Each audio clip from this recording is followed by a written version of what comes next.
Happy Valentine's Day, twin. I hope you like the flowers. My girlfriend did. She really liked your flowers. Picked out some good ones.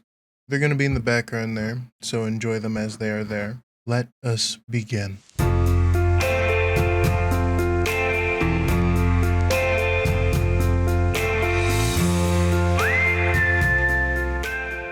These next posters will be the last of year 2.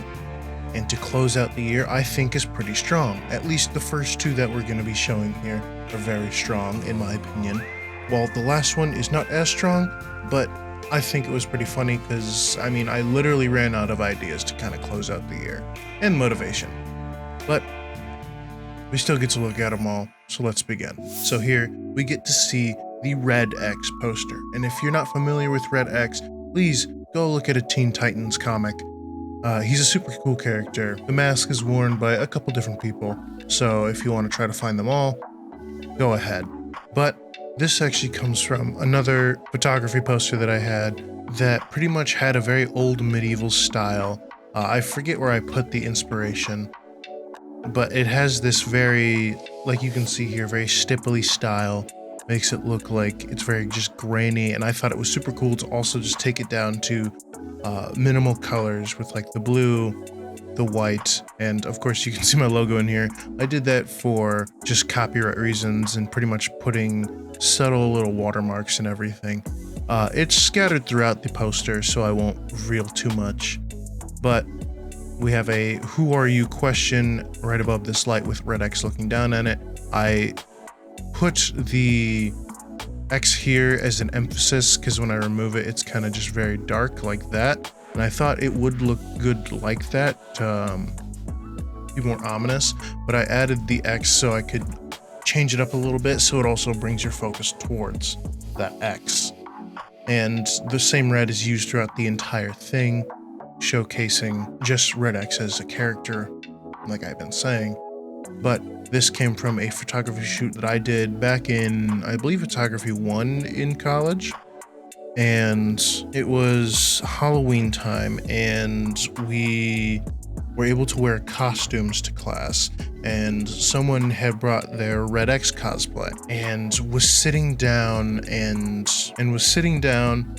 I took a bunch of different photos. Some of them were goofy, but then I landed on this one when he pulled out his lighter of him just barely being able to like illuminate the area. So I wanted to use that, and I adjusted the image to just have the light from the lighter be the main focus to then light the rest of the subject. And I think it worked out pretty damn well. So this being the poster, just being Red X asking "Who are you?" It's actually a quote from Robin asking who Red X is after he already got rid of his suit. So it's someone different who's wearing the Red X costume now. But yeah, that's going to be the first poster. I hope you liked this one because I really liked this one. And we're going to move into the next one. That's pretty fucking strong. So before I actually get into this next one, spoiler warning for the Jujutsu Kaisen manga. If you haven't gone to read the manga, or if you kind of don't care and you kind of just want to see my art, I'm going to be explaining kind of my process for making this. So spoiler warning right now. You have 3, 2, 1. We're going to be looking at this JJK poster, which is representative of the Sukuna and Gojo fights. Now, that flower actually comes from one of the cover arts for a volume of JJK. I forget which one, but I'll have it on screen, of course. I wanted to use that to represent Gojo because he's flanked by those flowers. And down here is a blood splatter to show that the flowers are kind of wilting, but also to show that Gojo has died, because that's what happens within the fight between Gojo and Sukuna. Gojo kind of starts to get jumped, and through the use of Maharaga that Sukuna uses, he's able to figure out how to get through Gojo's infinity. And so this is representative of what he dubs the world-cutting slash, where he sends out his slash to cut just anything behind the object, or just around the object. So the slash is not actually targeting the objects in the way, he's just targeting like the air or the buildings behind his object. So then it will cut it, because it won't be registered as targeting a specific object. So using that in the manga, he does have a chant for it: scale of the dragon, recoil twin meteors, and then he fires off the world-cutting slash. And this is supposed to represent the moments when that does happen to go through and cut Gojo in half. Now, I believe I chose this because it had recently happened in the manga, and I wanted to bring that immediately to light. This is a poster that I would absolutely hang up in my house. I think this is one of my stronger posters of the year. And of course, if you don't really know what it's from, you might be a little confused, although I did kind of just explain it.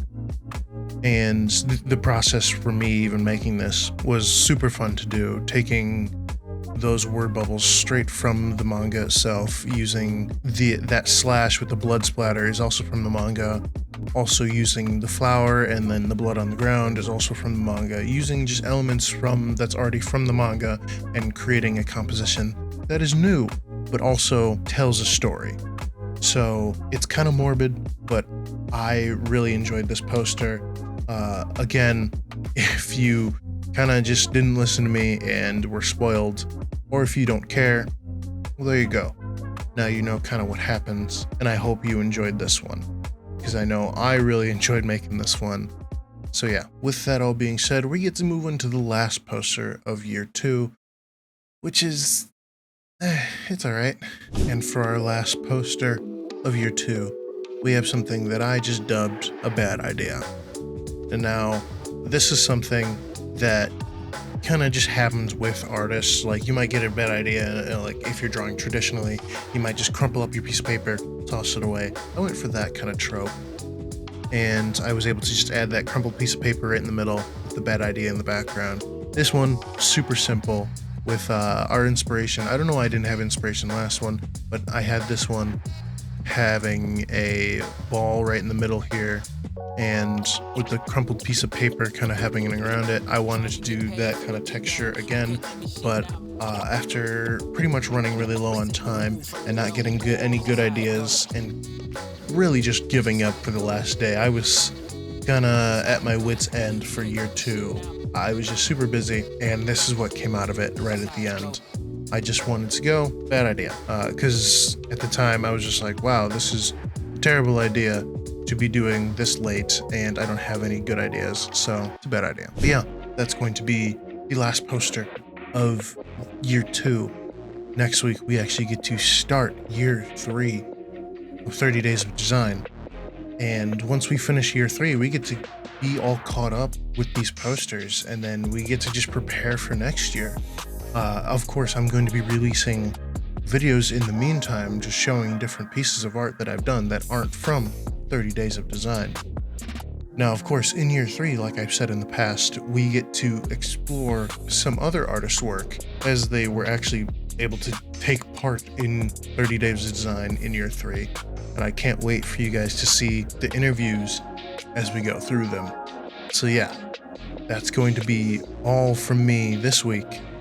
If you guys could please comment and let me know what your favorite part of the video was today, whether that be posters, the thumbnail, whether or not you guys have Valentine's this year, and if not, if you just like, fuck Valentine's, that's fine too. I'm glad you were able to come watch the video.